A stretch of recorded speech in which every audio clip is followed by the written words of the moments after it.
Hi, అందరూ బాగున్నారు అనుకుంటున్నాను. సో ఈరోజు మీకు 3 విషయాలు తెలియజేయాలనుకుంటున్నాను.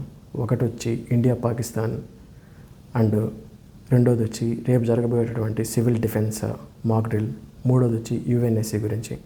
ఈ మూడిటికి లింక్స్ అనేవి ఉన్నాయండి. ఒకటి ఇంటర్నల్గా జరిగేటువంటి అంటే ఇండియాలో ఇంటర్నల్గా జరిగేటటువంటి రేపు మాక్ డ్రిల్ గురించి, ఇంటర్నేషనల్ వైజ్గా ఇప్పుడు జరుగుతున్న సిచ్యువేషన్స్ గురించి, ఓకే, వీటి గురించి ఈ 3 విషయాల గురించి చెప్పాలనుకుంటున్నాను. ఫస్ట్ ఏంటంటే ఇండియా పాకిస్తాన్కి న్యూక్లియర్ వెపన్స్ అన్నట్టు ఉన్నాయి. ఓకే, మీకు తెలుసుకున్నటువంటి న్యూక్లియర్ వెపన్స్ అంటే ఏంటంటే మీకు ఆల్రెడీ ఐడియా ఉంటుంది, అణుబాంబులు ఇవన్నీ. సో న్యూక్లియర్ వెపన్స్ ఉండడం వల్ల ఇవి హై లెవెల్ ఆఫ్ వార్ అనేది ఇప్పుడు కమింగ్. అంటే మన ఇండియా పాకిస్తాన్ మీద గొడవ అనేది అంటే వార్ అనేది డిక్లేర్ చేసేదానికి స్కోప్ అనేది చాలా ఉంది. 100%లో 75% అనేది డ్యామ్ షూర్గా ఇప్పుడు అయిపోయింది. ఇంకా రెస్ట్ ఆఫ్ ది 25% వాళ్ళకి మన దేశం పోయి వాళ్ళ మీద విరుచుకుపడడం.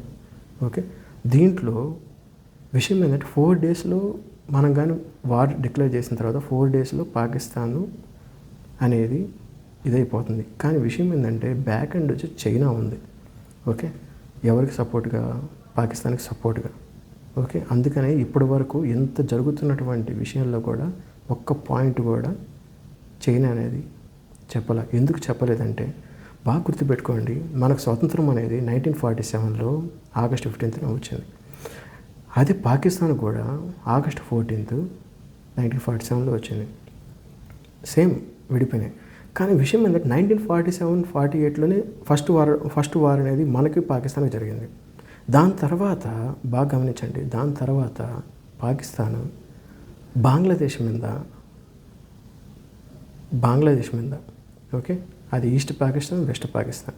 సో బంగ్లాదేశ్ స్వతంత్ర దేశంగా ఉన్నప్పుడు అప్పుడు ఏంటంటే బంగ్లాదేశ్ మీద పాకిస్తాన్ అనేది వారిని ప్రకటించడం వల్ల బంగ్లాదేశ్ వచ్చి మనకు సపోర్ట్ అంటే హెల్ప్ అడిగింది. అప్పుడున్నటువంటి ఇందిరాగాంధీ వాళ్ళకి సపోర్ట్ చేస్తున్నప్పుడు ఒక పక్క లెఫ్ట్ సైడ్ ఏంటంటే పాకిస్తాన్ ఇండియా గొడవ జరుగుతుంది, ప్లస్ ఏంటంటే ఇటుపక్క అంటే రైట్ సైడు బంగ్లాదేశ్, ఇక్కడ కూడా 2 ట్రూప్స్ అనేటివి, ఒక 2 ట్రూప్స్ ఉన్నాయి. లెఫ్ట్ సైడ్ ఒక ట్రూప్ వెళ్తుంది ఇండియాది, రైట్ సైడ్ ఒక ట్రూప్ వెళ్తుంది బంగ్లాదేశ్కి. ఈ 2 ట్రూప్స్ ఉండడం వల్ల ఇక్కడ ఏమైందంటే చైనా ఎంటర్ అయింది. చైనా అనేది ఎందుకు ఎంటర్ అయిందంటే పాకిస్తాన్కి వచ్చి హెల్ప్ అడగడము ఈ మాదిరి జరుగుతున్నాము. ఆల్మోస్ట్ వాళ్ళు క్లియర్ అయిపోతున్న టైంలో పాకిస్తాన్కి సపోర్ట్గా చైనా రావడము. ఇంకొక విషయం ఏంటంటే బ్యాక్ ఎండ్గా అమెరికా వెపన్స్ అనేటివి డిస్ట్రిబ్యూట్ చేస్తుంది పాకిస్తాన్కి. ఓకే, మీరు బాగా గుర్తుపెట్టారా? ఇప్పుడు మనతో ఉన్నటువంటి యుఎస్ఏ ఒకప్పుడు మనకు అగైనెస్ట్గా పాకిస్తాన్కి సపోర్ట్ చేస్తూ, ఓకే, చైనాకి మిత్ర దేశంగా ఉన్నటువంటి ఈ 3 దేశాలు కలిపి మన మీద పడడం. ఓకే, అది 1971లో 1966 అలా జరిగి అప్పట్లోనే ఎంత గొడవ జరుగుతుంది. ఓకే, ఇప్పుడు ఎంత డికేట్స్ అయినాయి. ఇప్పుడు ఏంటంటే అప్పుడు అంత ఇదిగా ఉన్నప్పుడు మనల్ని ఎవరు సపోర్ట్ చేసి మనకెవరు హెల్ప్ ఇచ్చారు? ఇందిరాగాంధీ. అప్పుడు బాగా గుర్తుపెట్టుకోండి, సోవియట్ యూనియన్, రష్యా, ఇప్పుడు పేరు రష్యా. ఓకే, ఈ రష్యా అనే మనకు బిగ్ డాడీ, కరెక్ట్గా చెప్పాలంటే. ఓకే, అంటే కరెక్ట్గా బిగ్ డాడీ అనొచ్చు, లేకపోతే బిగ్ బ్రదర్ అనొచ్చు, మీ ఇష్టం. అది మనకు సపోర్ట్గా నిలబడింది. ఇప్పటికి సపోర్ట్ ఉంటుంది, ఎప్పటికి సపోర్ట్ ఉంటుంది, గుర్తుపెట్టుకోండి, సరేనా? ఇంకొక విషయం ఏంటంటే ఈ సోవియట్ యూనియన్ మనతో ఎప్పుడైతే హెల్ప్ చేస్తున్నప్పుడు అప్పుడు ఏమైందంటే ఒక చర్చల ద్వారా క్లీన్ అంటే సామరస్యంతో, ఓకే, ఎందుకంటే మనకు బ్యాక్ సపోర్ట్గా రష్యా వచ్చింది, ప్లస్ ఏంటంటే యుఎస్ఏ, చైనా, పాకిస్తాన్ అనేటివి లెఫ్ట్ సైడ్ ఉన్నాయి. ఇది going to be third world war అనే టైంలో చర్చల ద్వారా పరిష్కారం అయింది. 1971లో అయిపోయింది. నెక్స్ట్ వచ్చి ఇప్పుడు జరుగుతున్న టాపిక్ ఏంటంటే క్లియర్గా చెప్పాలంటే మన ఇండియాలోకి ప్రీవియస్గా అనేటి వాళ్ళు చాలామంది అంటే చాలా టెర్రర్ అటాక్స్ అన్నీ జరిగినాయి. ఓకే, హైదరాబాద్లో జరిగింది, బాంబేలో తాజ్ హోటల్లో జరిగింది, ఢిల్లీలోనూ మామూలుగా పార్లమెంట్ మీద జరిగింది. ఇలాంటివన్నీ జరుగుతూనే ఉంటాయి. ఎందుకు జరుగుతూనే ఉంటాయంటే ఇవన్నీ వాళ్ళకి ఎయిమ్ ఆఫ్ ది క్యాపిటల్స్ లెక్కనో లేకపోతే ఒక సోర్సెస్ లెక్కనో ఎక్కడైతే కరెక్ట్ సెక్యూరిటీ లేని ప్లేసుల్లో కావాలని పోయేసి టెర్రర్ అటాక్ చేయడము, వాళ్ళని చూపించుకోవడం, ప్రాజెక్ట్ చేయడం. అరే మాది ఇది ఈ మాదిరిగా ఇటు చేస్తున్నాం, మీరేమైనా చేసుకోండి అంటున్నారు. అదంతా పక్కన పెడితే ఇప్పుడేమైంది, డైరెక్ట్గా 26 మంది సివిలియన్స్ని, అరౌండ్ 28 మెంబర్స్ని నువ్వు హిందువా ముస్లిమా అని చెప్పేసి అడిగి, దీనివల్ల మత కలహాలని చెప్పేసి క్రియేట్ చేయడం కోసము, ఓకేనా, మనుషుల్ని ఇది చేసేసి బ్రూటల్గా మర్డర్ చేసి వాళ్ళ పాటికి వాళ్ళు హ్యాపీగా వెళ్ళిపోతున్నారు. దీనికి అక్కడ ఉన్నటువంటి పాకిస్తాన్ ప్రధానమంత్రి ఒక ఇంటర్వ్యూలో చెప్పారు, మేము 30 years నుంచి టెర్రరిజంని డెవలప్ చేస్తూ ప్రోత్సహిస్తున్నాము, దానికి సపోర్ట్గా అమెరికా కోసం మేము ఇది చేపిస్తున్నాము. అమెరికా అనేది మీకు తెలిసే ఉంటుంది, ఇప్పుడు అందరికీ చూసేదానికి బాగానే ఉంది, కానీ ఎంత ఇది ఉంటో మీకు తెలియదు. చైనా ఫస్ట్ అయితే కన్నింగ్ విషయాల్లో, అమెరికా అనేది సెకండ్. ఓకే, అలాంటి విషయాలు ఉంటాయి. సో విషయం ఏంటంటే, ఇప్పుడు ఇలా జరుగుతున్నటువంటి 2 న్యూక్లియర్ వెపన్స్ ఉన్న కంట్రీస్ అనేటివి it's going to be participate to war అని జరుగుతుంటే, అసలుకి మన ప్రపంచం మొత్తంలో న్యూక్లియర్ వెపన్స్ ఎన్ని ఉన్నాయో మీకు ఏమైనా ఐడియా ఉంటే ఒకసారి తెలుసుకోండి. ఐడియా ఉంటే ఓకే, నో ప్రాబ్లం. జస్ట్ ఒక ఐడెంటిఫికేషన్ పర్పస్ కోసం చెప్తున్నా. ఫస్ట్ వచ్చి రష్యా దగ్గర 4299 ఉన్నాయి. అందరూ అనుకుంటారు యుఎస్ దగ్గర ఉండొచ్చు కదా అని చెప్పి. First Soviet union, Russia. Okay, so Russia దగ్గర 4299 ఉన్నాయి. సెకండ్ యుఎస్ఏ 3700 ఉన్నాయి. ఓకే, ఇంకా థర్డ్, ఓకే, మనకు చెప్పుకుని ఎప్పటి నుంచో మనం పరిపాలిస్తున్నటువంటి బ్రిటిష్ వీళ్ళందరూ ఉన్నారు కదా, వీళ్ళకి around UK, United Kingdom, okay, 600. Okay, ఇవి దాని తర్వాత మందే వస్తుంటుంది. దాని తర్వాత ఫ్రాన్స్, ఓకే, 299 ఉన్నాయి. దాని తర్వాత మంది ఎవరిది, మన భారతదేశానికి ఎన్నో నాకు తెలుసండి, 180. దాని తర్వాత పాకిస్తాన్ 170 ఉన్నాయి. ఓకే, దాని తర్వాత వచ్చి మీరు ఒకసారి ఇజ్రాయెల్ అని ఇప్పుడు జరుగుతుంది కదా వార్ అనేది, ఇజ్రాయెల్ పాలస్తీనా మీద, దానికి ఓకే అరౌండ్ 59 ఉన్నాయి. సో 90 వచ్చి ఇజ్రాయెల్కి ఉంటే, నార్త్ కొరియాకి వచ్చి 50 ఉన్నాయి. సో ఇవన్నీ ఏంటంటే, ఈ ఈ ఈ న్యూక్లియర్ వెపన్స్ అనేటివి ఎందుకు అంత క్రూషియల్ విషయం ఏంటంటే, వరల్డ్ వార్ 2లో మీరు వరల్డ్ వార్ 1లో బాగానే గొడవలు జరుగుతున్నాయి, వరల్డ్ వార్ 2 అనేది క్లోజ్ అవ్వడానికి కారణం ఏంటంటే ఒకటి న్యూక్లియర్ వెపన్సే. ఓకే, అణు రియాక్టర్సే. సో అది గుర్తుపెట్టుకోండి. అందువల్ల అంత పవర్ ఆఫ్ నేరుగా వచ్చి ఒక ఎయిర్ మార్షల్లో లేకపోతే ఎయిర్ మార్షల్ చీఫ్ ఉంటారు కదా, వీళ్ళు అప్రూవ్ చేశారనుకోండి, జస్ట్ ప్రధానమంత్రి మన నరేంద్ర మోడీ కానీ జస్ట్ ఓకే పాకిస్తాన్ మీద, పిఓకే మీద సంథింగ్ ఎక్కడన్నా కానీ మీరు వేసేయండి అంటే బాంబులు, ఇంకా అయిపోయాయి అడిగి కథం. విషయం ఏంటంటే అప్పటి నుంచి ఇప్పటి వరకు అమెరికా ఫేస్ చేస్తుంది ఆ విషయాన్ని. ఓకే, ఏం ఫేస్ చేస్తుందంటే బాగా గుర్తుపెట్టుకోండి, ఒకసారి న్యూక్లియర్ వెపన్ చేసిన తర్వాత అక్కడ అనేటువంటి ఆ ఎర్త్లో రేడియేషన్స్ అనేటివి మీకు ఆటోమేటిక్గా మీకు ఐడియా ఉంటుంది. ఒకసారి కాలిపోతే ఆ కాలిపోయిన ప్రదేశంలో మంచి చెట్లు, వాటరు ఇలాంటివన్నీ రావడానికి కలుషితం అయిపోతాయి. ఓకే, సో కలుషితం అయిపోగానే అప్పుడు మళ్ళీ సీడ్ అనేది డెవలప్ అవ్వడానికి చాలా టైం పడుతుంది. ఓకే, సో ఇప్పుడు ఏంటంటే ఈ ఇండియా పాకిస్తాన్కి సేమ్ కంట్రీస్లో న్యూక్లియర్ వెపన్స్ అనేటివి ఉన్నాయి. ఓకేనా, ఈ న్యూక్లియర్ వెపన్స్ వల్ల ఈ రెండు వారికి డిక్లేర్ చేసుకోవడం వల్ల ఇప్పుడు ఏమవుతుందంటే, బాగా గుర్తుపెట్టుకోండి, ఇప్పుడు యుఎన్ఎస్సి అని ఒక విషయం చెప్పా. Third point, UNSC, United national security council. ఓకేనా, ఇది ఎందుకు ఎస్టాబ్లిష్ అయింది అంటే వరల్డ్ వార్ 2 అయిన తర్వాత, ఓకే, వరల్డ్ వార్ 2 అయిన తర్వాత బాగా గుర్తుపెట్టుకోండి, వరల్డ్ వార్ 2 అయిపోయిన తర్వాత 1946 జనవరిలో, ఓకే 17 జనవరి ఆ టైంలో యుఎన్ఎస్సి కౌన్సిల్ అనేది ఎస్టాబ్లిష్ చేసుకున్నారు, ఫౌండేషన్ వేశారు. అది ఎవరెవరు వేశారంటే సోవియట్ యూనియన్, అమెరికా, ఇప్పుడు ఉన్నటువంటి అప్పుడు బ్రిటిష్ హయాం అంటే యూకే. ఓకేనా, ఇవి ఎందుకు వేసుకున్నారంటే దాని మెయిన్ కాన్సెప్ట్ ఏంటంటే UNSC, United national security council, దాంట్లోనే ఉంది. ఓకే, ఈ సెక్యూరిటీ కౌన్సిల్ అనేది సెక్యూరిటీ గురించి ప్లస్ పీస్ గురించి, అంటే శాంతి. ఇలా వరల్డ్ వార్లు చేసుకుంటూ పోతుంటే మనకి ఏమి ఉండదు. సో అందుకని మనం సెక్యూరిటీగా ఉండాలి, అంటే సెక్యూర్గా ఉండాలి భారత్ త్రూఅవుట్ దేశాలన్నీ, ప్లస్ ప్రశాంతంగా శాంతియుతంగా ఉండాలి. సో దీంట్లో సభ్యత్వం అన్నటువంటి పర్మనెంట్ సభ్యత్వం అంటారు. ఓకే, A1 అంటే ఫస్ట్ వచ్చి USA, మందే. దాని తర్వాత వచ్చి మందానికి లేదు అది. Okay, first USA, second Soviet union, ఈ రెండు కంబైన్డ్గా.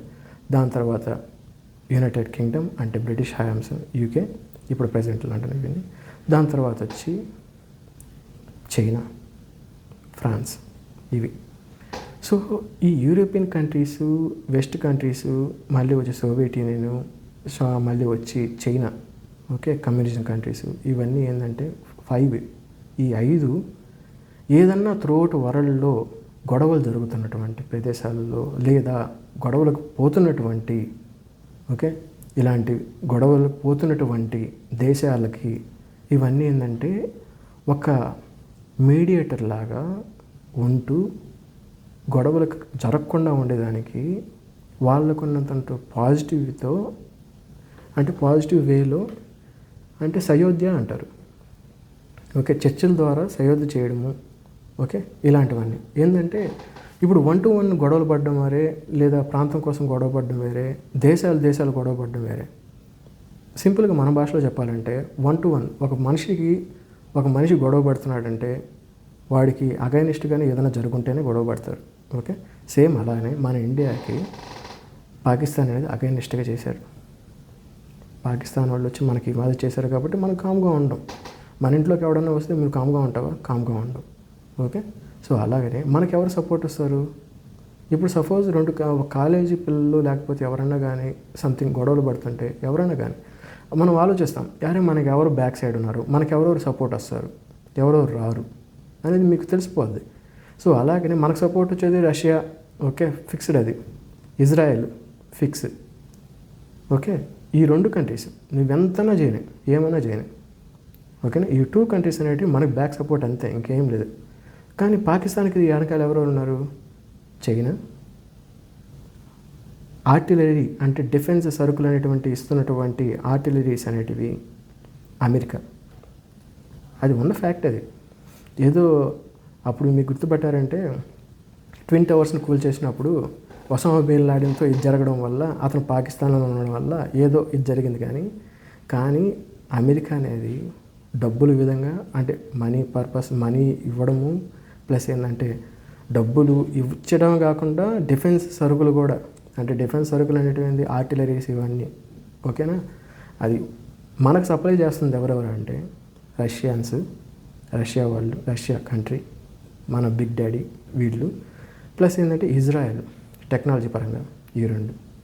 ఓకేనా, సో బాగా గుర్తుపెట్టుకోండి, ఈ United nations security council 2 world అంటే 2 న్యూక్లియర్ వెపన్స్ ఉన్నటువంటి 2 కంట్రీస్ అనేది నెక్స్ట్ ఫార్వర్డ్గా గొడవ పెట్టుకోవడానికి, అంటే ఈ వార్ అనేది చేసుకోవడానికి వెళ్ళిపోతున్నాయి ముందుకి. ఓకేనా, మన భారతదేశం అనేది ముందుకు వెళ్తుంది, పాకిస్తాన్ అనేది వెనకాలకి వెళ్తుంది. ఈ యునైటెడ్ నేషనల్ సెక్యూరిటీ కౌన్సిల్లో మన భారతదేశం గురించి పాకిస్తాన్ వాళ్ళు మాకేం జరగలేదు, మేమేం చేయలేదు అని చెప్పేసి చెప్తున్నారు, మేమేం చేయట్లేదు అని చెప్పేసి చెప్తున్నారు. కానీ విషయం ఏంటంటే అతను ప్రధానమంత్రి అనే వ్యక్తి ఒక ఇంటర్వ్యూలోనే చెప్పాడు, టెర్రరిస్టులను మేము పోషిస్తున్నాము 30 years నుంచి, ఎవరి కోసం అంటే అమెరికా వాళ్ళ గురించి అని చెప్పేసి, అమెరికన్స్ కోసం అని చెప్పి. సో దాన్ని బట్టి మీకు అర్థం చేసుకోవాల్సింది ఏంటంటే ఈ ఇండియా పాకిస్తాన్ గొడవలు త్రూఅవుట్ వరల్డ్ని ఎంత ఇంపాక్ట్ చేస్తున్నాయో అర్థమవుతుంది. స్టాక్స్ అనేది అంటే మీకు కరెక్ట్గా చెప్పాలంటే ఈ గొడవలు జరిగితే మాకేం హ్యాపీనా, మాకేముంది, మేమేముంది, అక్కడ కొట్టుకుంటే బార్డర్లో కొట్టుకుంటే మా ఆర్మీ జవాన్స్, ఆర్మీలో ఉండే ఫ్యామిలీస్ గొడవ అంటే వాళ్ళు ఇబ్బంది పడతారు, కానీ మేము సివిలియన్స్ ఇబ్బందే పడము, మేము ప్రశాంతంగా ఉంటాము. అది ఎక్కడో జమ్మూ కాశ్మీర్లో జరుగుతుంది. ఓకే, నేను జమ్మూ కాశ్మీర్ వాడిని కాదు, నేను ఏమంటే కింద తమిళనాడు వాడినో లేకపోతే కర్ణాటక వాడినో కేరళ వాళ్ళనో నాకేం సంబంధం లేదురా భయ్, నేను ఇంట్లోనే కూర్చుంటాను, ఏదో టీవీలో న్యూస్ వస్తే చూసుకుంటాను, లేకపోతే గమ్మున ఉంటాను, ఆరామ్సే నా పాటికి నేను పని చేసుకుంటున్నాను అనుకుంటున్నారేమో. అదంతా జరగదండి. ఒక్కసారి ఒక దేశం వచ్చి డిక్లేర్ చేసిందంటే వారికి, ఓకే, దాని తర్వాత మీ తినేటటువంటి ఏదైనా కానీ గ్రాసరీస్ అన్నీ ప్రతి ఒక్కటి, ఓకేనా, గ్రాసరీస్ దగ్గర నుంచి నిత్యావసర సరుకులు అంటారు, ఓకేనా, ఇవి అనేది ఆటోమేటిక్గా ఇంక్రీజ్ అవుతాయి. ఎందువల్ల ఇంక్రీజ్ అవుతాయంటే ఇప్పుడు మీకు బాగా గమనించారంటే ఎక్కడో అమెరికా వచ్చి టారిఫ్లు వేసిందని చెప్పేసి మనకు బంగారం ప్రైస్, గోల్డ్ ప్రైస్ అనేది ఇంక్రీజ్ అయిపోతాం, 1 lakh దాటేసింది. సో ఇలాగనే మన సివిలియన్స్ కూడా ఎఫెక్ట్ ఉంటుంది. ఓకేనా?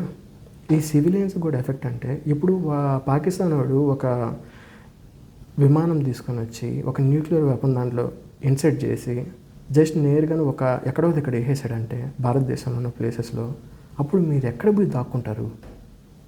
ఓకే, చెప్తారు ఈ మాదిరిగా, అరే పలానా పాకిస్తాన్ విమానం వచ్చేసి మన ఇండియా పరిసర ప్రాంతాల్లో వచ్చింది, సో అక్కడున్న ఆ స్టేట్స్లోనో లేకపోతే అక్కడున్న ప్లేసెస్ని కొంచెం దూరంగా వెళ్ళిపోండి, జాగ్రత్త పడండి అని చెప్తే మీరేం చేస్తారు? ఇప్పటికిప్పుడు మీ ఇంట్లో నుంచి వెళ్ళిపోయి ఎక్కడన్నా దాక్కోమని చెప్తే మీరేం చేస్తారు? ఏం చేయలేరు కదా. అసలు ఎక్కడ పోయి ఉండాలి, సరేనా, ఏం చేయాలి అనేది మీకేం తెలియదు. మన దగ్గర బంగారం, బీరువాలు అవన్నీ ఉంటాయి. ఓకేనా? అవన్నీ ఎక్కడ పెట్టాలి, ఎవరైనా ఎత్తుకోపోతారో లేకపోతే అని చెప్పేసి అన్నీ ఉంటాయి. అవన్నీ ఏమి ఉండవండి. ఒక్కసారి కానీ వార్ డిక్లేర్ అయిన తర్వాత ఈ మాదిరికి జరుగుతుందంటే, సరేనా, బార్డర్ నుంచి వాళ్ళు పాకిస్తాన్ వాళ్ళైనా లేకపోతే ఇంకొకరైనా ఎవరైనా కానీ మన భారతదేశంలోకి వచ్చినప్పుడు, ఓకే, అప్పుడు ఏమవుతుందంటే మనది కరెక్ట్గా చెప్పారంటే ఈ షేప్లో, వి షేప్లో ఉంటుంది.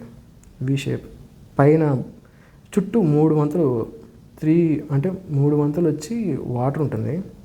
పైన వచ్చి తెలిసిందే కదా, జమ్మూ కాశ్మీర్ ఆ ప్లేస్లో భూమి ఉంటుంది, అక్కడ హిల్స్ స్టేషన్. ఈ సీస్లో అంటే బంగాళాఖాతం, అరేబియన్ సీ ఇవన్నీ ఉంటాయి కదా, దీంట్లో ఎవడైనా కానీ అక్కడ ఒక వార్షిప్ పెట్టుకొని తమిళనాడు సైడు లేకపోతే మహారాష్ట్ర సైడు లేకపోతే మన కర్ణాటక సైడు లేకపోతే కింద కేరళ సైడు, ఇవన్నీ బార్డర్స్ అన్నమాట. ఈ ప్లేసెస్లో వేస్తున్నాడు అని తెలిస్తే అప్పుడు ఏమవుద్ది? ఈ సివిలియన్స్ అనేవి ఎక్కడ పోయి సేఫ్గా, సెక్యూర్గా ఉండాలి అనే దాని గురించి రేపు సివిల్ డిఫెన్స్ మాక్ డ్రిల్ అనేది కండక్ట్ చేస్తున్నారు. ఇప్పుడు సింపుల్గా చెప్పాలంటే మీరు